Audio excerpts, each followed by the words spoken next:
Ukraine में रूसी नरसंहार का एक और सबूत सामने आया है। बताया जाता है कि रूस के कब्जे से छुड़ाए गए इलाके में एक सामूहिक कब्र मिली है, जिसमें 440 लोगों के दफन होने का दावा किया गया है।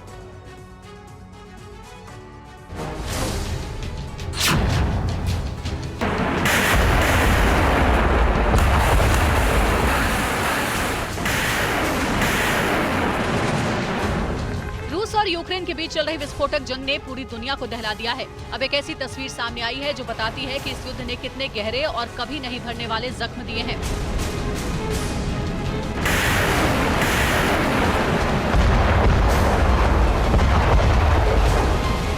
ये यूक्रेन के पूर्वी शहर इज़ियम का रूह कपा देने वाला मंजर है, जिसे रूस के कब्जे से मुक्त करवाया गया तो सामूहिक कब्र का रोंगटे खड़े कर देने वाली तस्वीर दिखाई दी। यहाँ 440 लोगों को दफन किए जाने का दावा किया जा रहा है।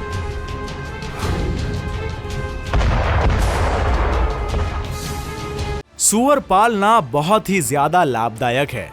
इन्हें देखिए, 1000 सूअरों को पालकर साल में करोड़ों कमा रहे हैं। आपको भी करना है? इनसे सीखना है तो फ्रीडम ऐप को अभी डाउनलोड करें। इससे पहले भी ज़ेलेंस्की अक्सर रूसी सैनिकों को आतंकवादी बता चुके हैं। ऐसे में सामूहिक कब्र को उनकी तरफ से वैश्विक तौर पर पुतिन की घेराबंदी के लिए इस्तेमाल किया जाएगा।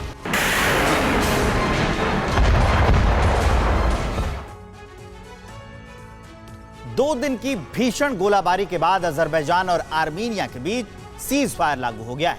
मौजूदा संघर्ष में दोनों तरफ के 170 से ज्यादा जवानों की मौत हो गई।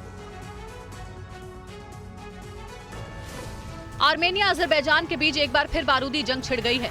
अजरबैजान के रक्षा मंत्रालय के मुताबिक इस जंग में अजरबैजान के 71 जवानों की जान जा चुकी है। वहीं आर्मेनियाई फौज के भी 105 से ज्यादा जवान मारे जा चुके हैं। कल रात भी दोनों तरफ से बारूदी बौछार हुई। 2 दिन की गोलीबारी के बाद सीज फायर हो गया है। अजरबैजान की आर्मी ने युद्ध का लेटेस्ट वीडियो जारी किया है। इस वीडियो में अजरबैजानी आर्मी के कमांडर ने कहा है कि हम अपनी सीमा की सुरक्षा कर रहे हैं और कुछ नहीं। उन्होंने इंटरनेशनल कम्युनिटी का आह्वान किया वो अंतर्राष्ट्रीय कानून का संज्ञान ले। अजरबैजानी फौज ने अंतर्राष्ट्रीय कानूनों के मुताबिक आर्मेनियाई फौज को माकूल जवाब दिया है। दोनों देशों के बीच ताजा संघर्ष के बाद तुर्की एक बार फिर खुलकर अजरबैजान के समर्थन में आ गया है। तुर्की के राष्ट्रपति एर्दोआन ने कहा है कि आर्मेनिया ने नवंबर 2020 के समझौते का उल्लंघन किया है, जिसके तहत युद्ध खत्म हुआ था।